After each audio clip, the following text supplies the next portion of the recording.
यीशु मसीह के दास और याकूब के भाई यहूदा की ओर से उन बुलाए हुओं के नाम जो परमेश्वर पिता में प्रिय तथा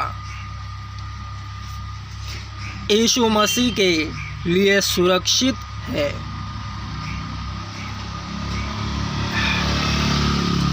तुम्हें दया, शांति और प्रेम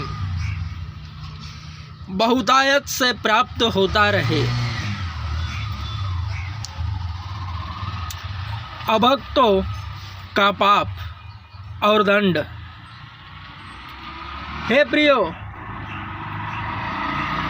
जब मैं उस उद्धार के विषय तुम्हें लिखने का हर संभव प्रयत्न कर रहा था जिसमें हम सब सहभागी हैं, तो मैंने यह लिखना और अनुरोध करना आवश्यक समझा कि तुम उस विश्वास के लिए यत्नपूर्वक संघर्ष करते रहो जो पवित्र लोगों को एक ही बार सदा के लिए सौंपा गया था, क्योंकि कितने ऐसे मनुष्य चुपके से आ घुसे हैं जो बहुत पहले से अपराध के दोषी ठहराए जा चुके हैं।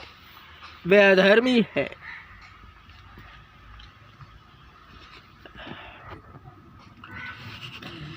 जो परमेश्वर के अनुग्रह को लुचपन में बदल डालते हैं और हमारे एकमात्र स्वामी और प्रभु अर्थात यीशु मसीह को अस्वीकार करते हैं। अब मैं तुम्हें याद दिलाना चाहता हूँ, यद्यपि तुम सब को पहले से जानते हो कि प्रभु ने मिस्र से एक कुल को बचाने के पश्चात उनको जिन्होंने विश्वास नहीं किया किस प्रकार नाश कर दिया, और जिन स्वर्गदूतों ने अपने पद को स्थिर न रखकर अपने निज निवास को छोड़ दिया, उसने उनको अनंत बंधनों में जकड़कर उस भीषण दिन के न्याय के लिए अंधकार में रखा है। जिस रीति से सदोम और अमोरा और उनके आसपास के नगर जो इनके समान ही घोर अनैतिकता में लीन होकर पराये शरीर के पीछे लग गए थे, वे कभी न बुझने वाली अग्नि के दंड में पड़कर उदाहरण स्वरूप ठहरे हैं। फिर भी यह स्वप्नदर्शी उसी प्रकार शरीर को अशुद्ध करते, प्रभुता को तुच्छ जानते और स्वर्गदूतों की निंदा करते हैं।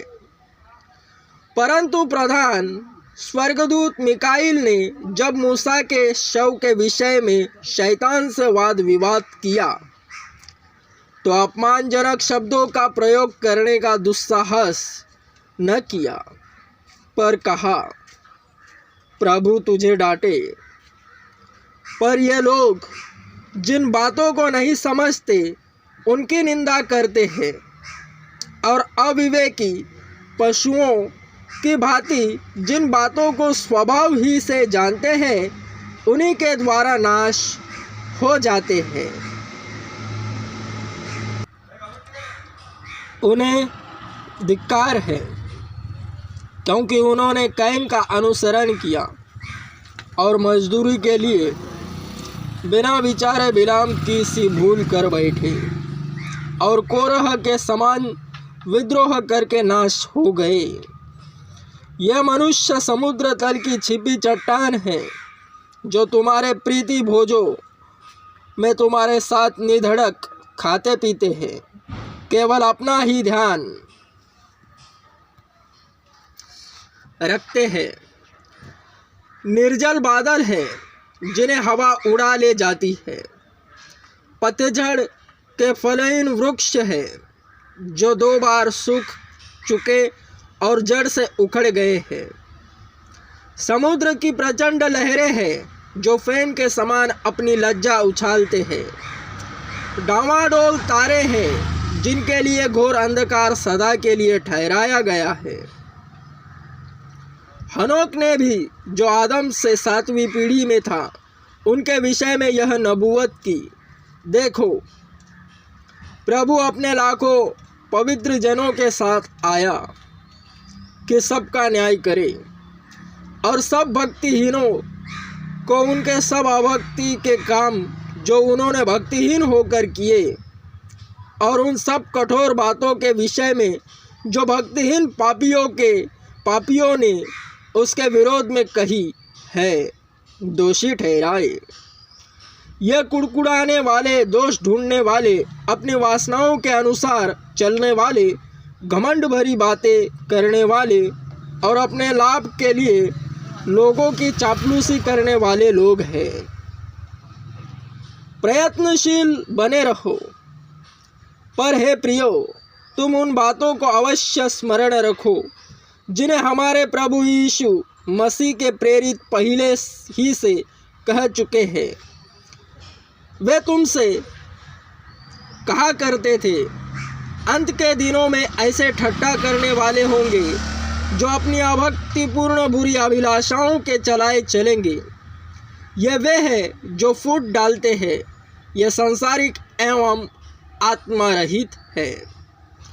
पर हे प्रियो, तुम अपने अति पवित्र विश्वास में घटकर पवित्र आत्मा में प्रार्थना करते हुए अपने आप को परमेश्वर के प्रेम में बनाए रखो और अनंत जीवन के लिए उत्सुकता से हमारे प्रभु यीशु मसीह की दया की बाट जोहते रहो।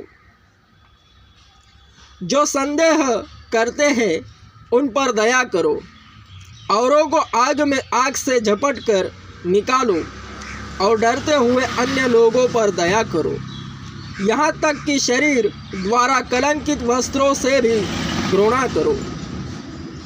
आशीर्वचन। अब जो ठोकर खाने से तुम्हारी रक्षा कर सकता है और अपनी महिमा की उपस्थिति में तुम्हें निर्दोष और आनंदित करके खड़ा कर सकता है, उस एकमात्र परमेश्वर हमारे उद्धारकर्ता की महिमा, गौरव, पराक्रम एवं अधिकार हमारे प्रभु यीशु मसीह के द्वारा जैसा सनातन काल से है, अब भी हो और युगानुयुग रहे। आमीन।